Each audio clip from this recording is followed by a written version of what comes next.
What's going on, guys? Magic here, and today we'll be opening a second box of WWE Topps Finest 2025. If you joined us for the last video, you would have seen we hit a pretty incredible insert. 1 in 480 packs this insert is hit, so we got very, very lucky. Go and watch that video if you haven't seen it already. Also, I wanted to have a bit of a discussion about second-hand market prices of Topps products. Join me as we discuss all this and more as we crack open another box of WWE Topps Finest.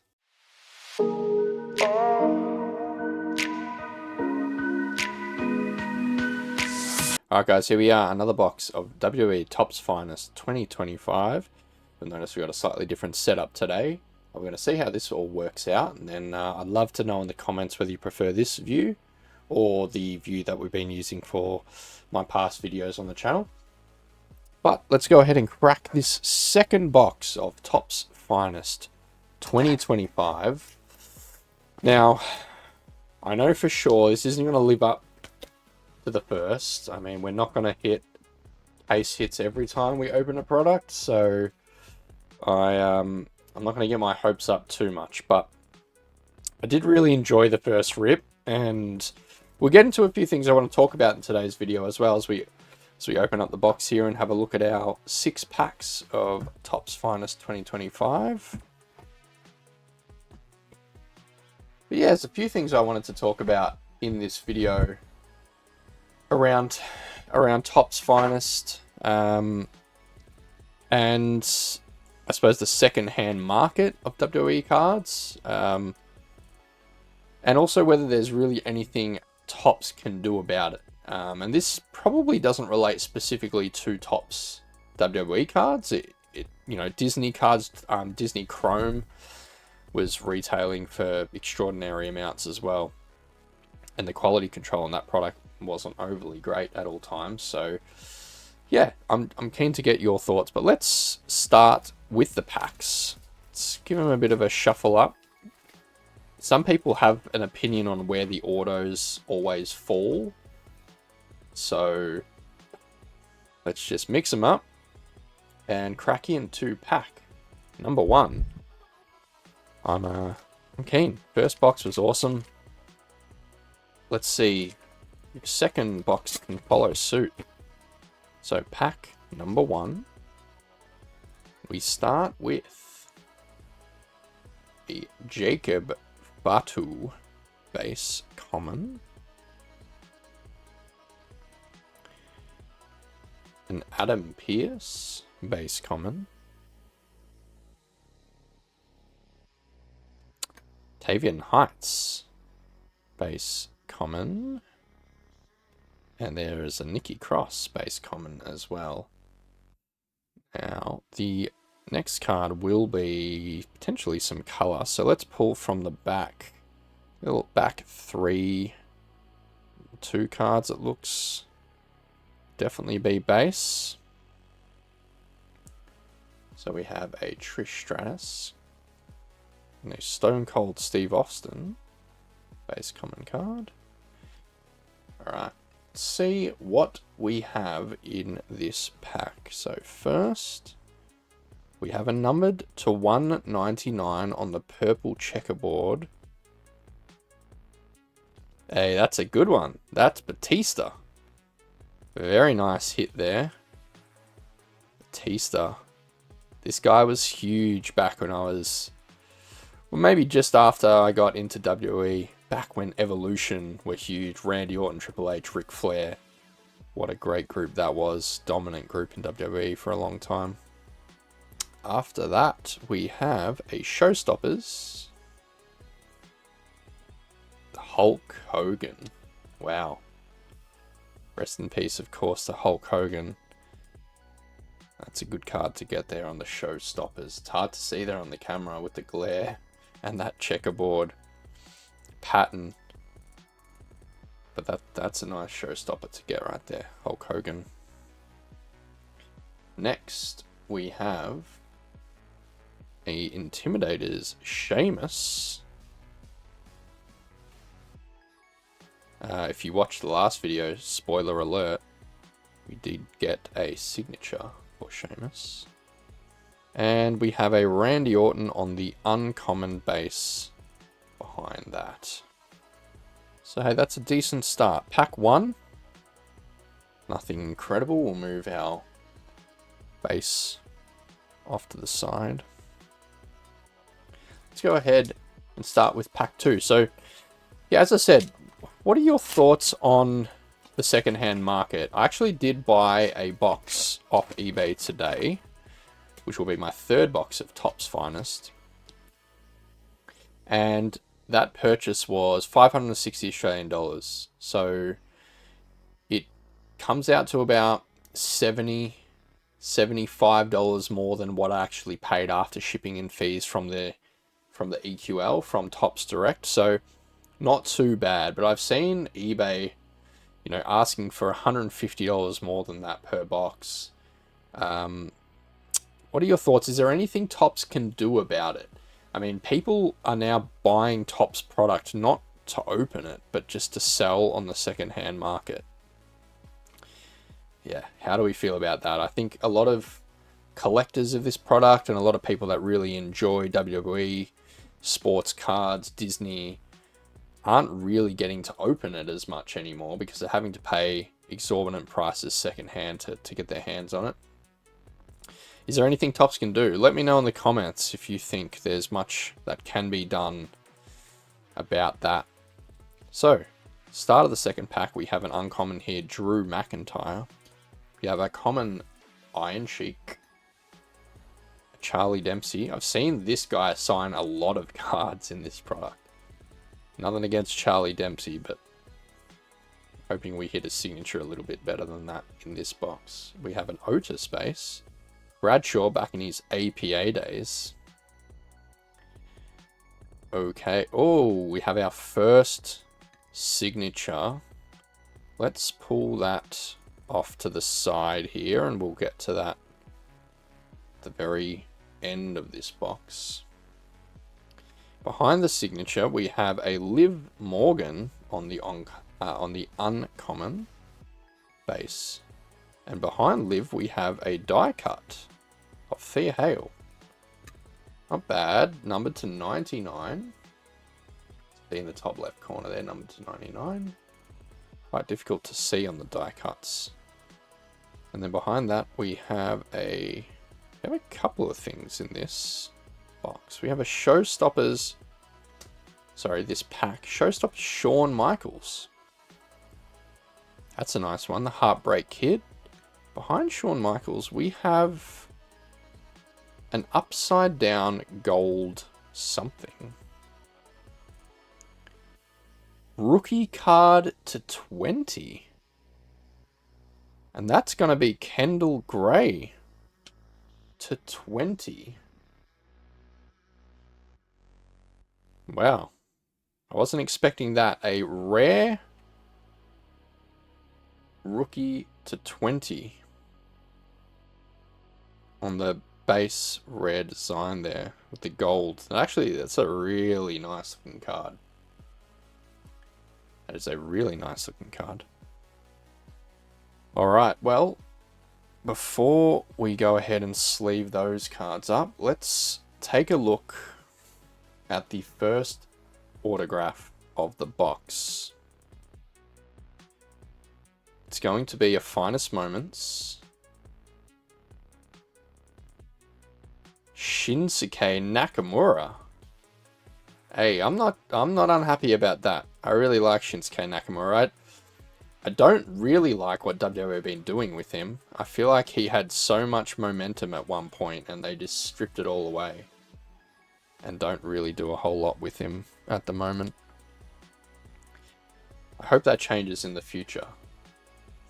That's a nice signature. Shinsuke Nakamura, not numbered. So it'll be interesting to see where that falls on the signatures for the box. Whether that's a good one, whether that's a not so good one. So as we get into pack number 3,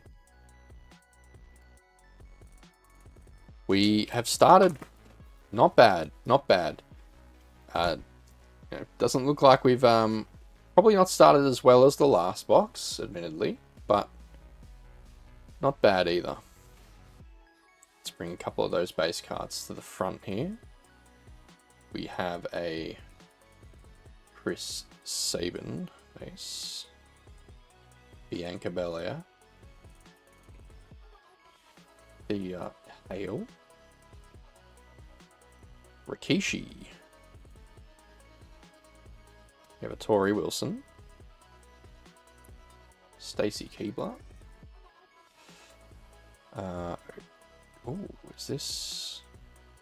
No, this just looks to be a base design. X-Pac on the refractor. Checkerboard refractor. I did miss this in my last box, actually. I think I said it was Xavier Woods that I hit in my last box. That it was on this base design and had this kind of sparkle to it, but I just kind of thought it was... I don't know what I thought. I just thought it was a common. But it is the checkerboard refractor of the box. I think you get one. Now I see... What do I see? Is this our next signature? No. But it is a numbered full segment. 4 of 75. Alexa Bliss. Hey, you know what? I don't know how much of a fan I am of these full segment. That is also a die cut. I don't know. Yeah, I don't know how much I love these designs. Oh, not an awful looking card, but it is probably one of my least favorite inserts in the product. But if you're going to get one on the full segment, Alexa Bliss is probably the one you want to get. Or at least top 3. That's a nice one. Alexa Bliss on the full segment die cut. Now behind Alexa we have a... Well, I've spoiled. It is Randy Orton on the finishes. Behind Randy, we have a Jey Uso uncommon base. Alrighty, halfway through the box now. And yeah, as I said earlier in the video, I'm really keen to hear your thoughts on collecting in this day and age. Is it a lot harder now? Are people... Just seems like people know there's money in buying and selling on the secondhand market. I'm not 100% sure about what can be done about it. It does seem Topps are quite happy for their product to turn into like more of a breakers product now, though, with boxes being distributed to breakers for higher prices than they probably were 3 or 4 years ago. And then breakers obviously being able to charge a higher price per card or character. And make a bit of a profit that way, which I suppose it is what it is in a way, but it would be nice for collectors and fans to be able to get their hands on the product more easily and without paying huge amounts for it. Start of our 4th pack here, we have a Dexter Lumis uncommon. A Becky Lynch. That's an awesome looking card. I think it's my favorite base looking card, the Becky image there. We have a Batista on the base. Jade Cargill. Yokozuna. Rookie, Jordan Grace. Behind Jordan Grace, we have an X-Pac on the base. We have an Alexa Bliss on the base. A lot of base in this pack. We have a finishes insert of Io Sky. That's a cool one. Behind Io, we have a rare Lana. So, not a great pack. Just the one insert in that pack, which was the finishes insert.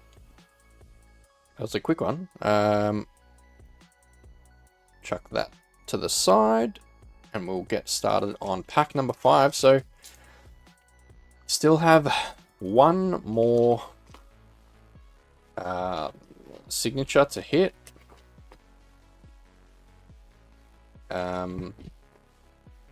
And hopefully some other numbered cards. Last box we hit a, obviously Ulafale insert, but we also hit a to 5, a to 10, a to 25.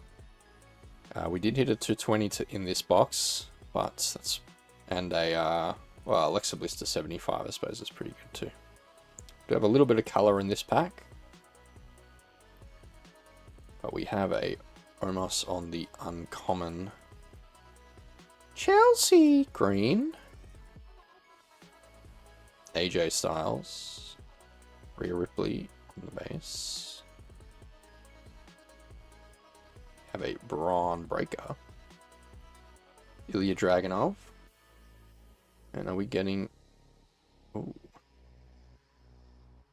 Ooh. I think that's our signature. I think that's our signature. So let's pull from the back. Have a Nathan Fraser on the rare base. Followed by an Intimidator's The Undertaker. That's a nice one. And we have a blue. A blue to 149. Gunther. Not bad. Gunther to 149. And I think this is our second autograph. It is Tongaloa.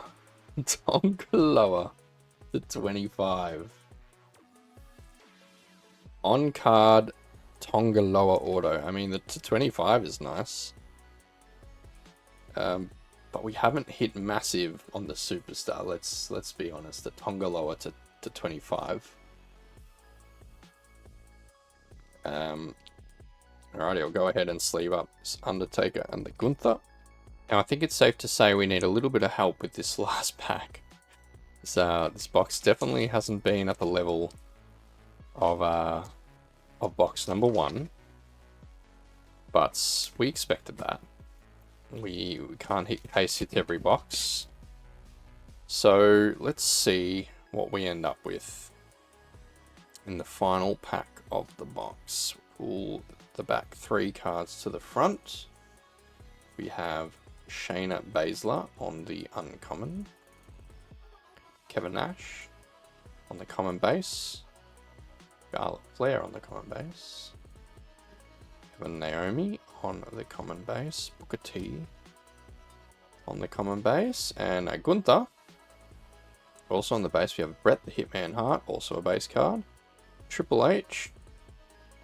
That might be a refractor.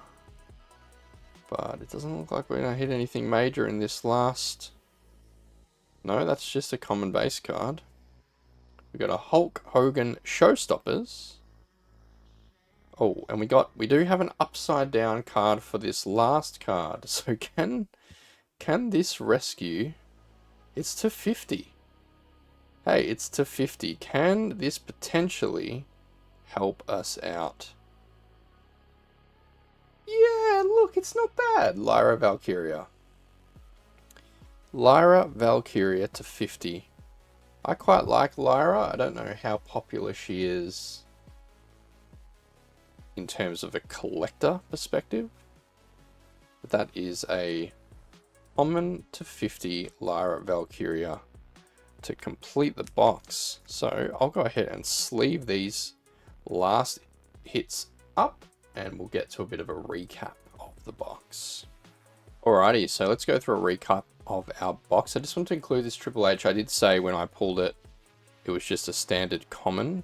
It is actually refractor. It does say there, just here, it says refractor. So I just wanted to clarify that before we go through our insert. So we have on the Intimidators, we hit the Undertaker, we hit a Sheamus. On our finishers insert, we hit Io Sky and Randy Orton. On our Showstoppers, we had Shawn Michaels, we had a Hulk Hogan, and a Hulk Hogan on the checkerboard.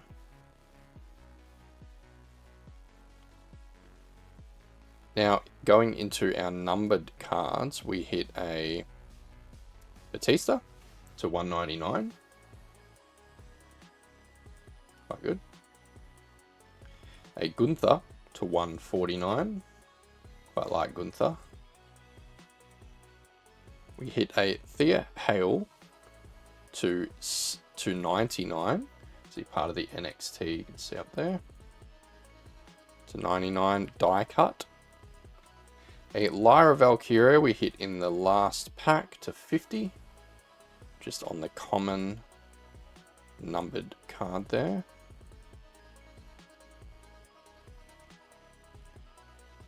Now, Kendall Gray, also a rookie in this set and part of the NXT, we hit to 20, so 7 of 20. Quite a nice looking card. We hit a full segment Alexa Bliss to 75. Now to our autos. So we hit a Shinsuke Nakamura on card auto, not numbered. And then we hit a Finest autographs of Tonga Loa to 25. Now, interestingly, if you've watched the last episode of SmackDown here in Australia, Perth, prior to Crown Jewel, Tonga Loa and Shinsuke Nakamura both returned in the same episode of SmackDown. They've both been off TV for quite a while, and they both came back in the same episode. And they're actually in the ring at the same time, these two, so bit of a coincidence, but not the greatest auto hits, admittedly. I do like Shinsuke Nakamura quite a lot, and I'm glad to see him return. Tonga Loa, we'll see what comes of Tonga Loa. He's obviously part of the MFTs, the group around Solo Sikoa at the moment, but look, not massively collectible autos.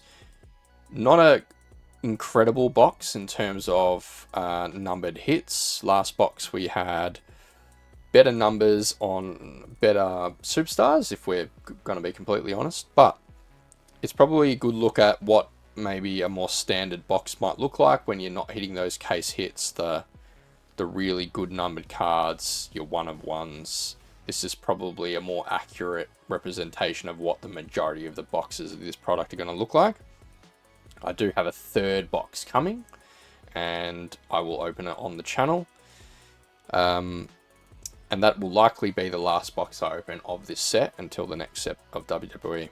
But yeah, I've really enjoyed the opening. I hope you guys have enjoyed it as well. If you don't mind liking and subscribing, and massively help my channel. And I hope I'll see you in the next video. See you later.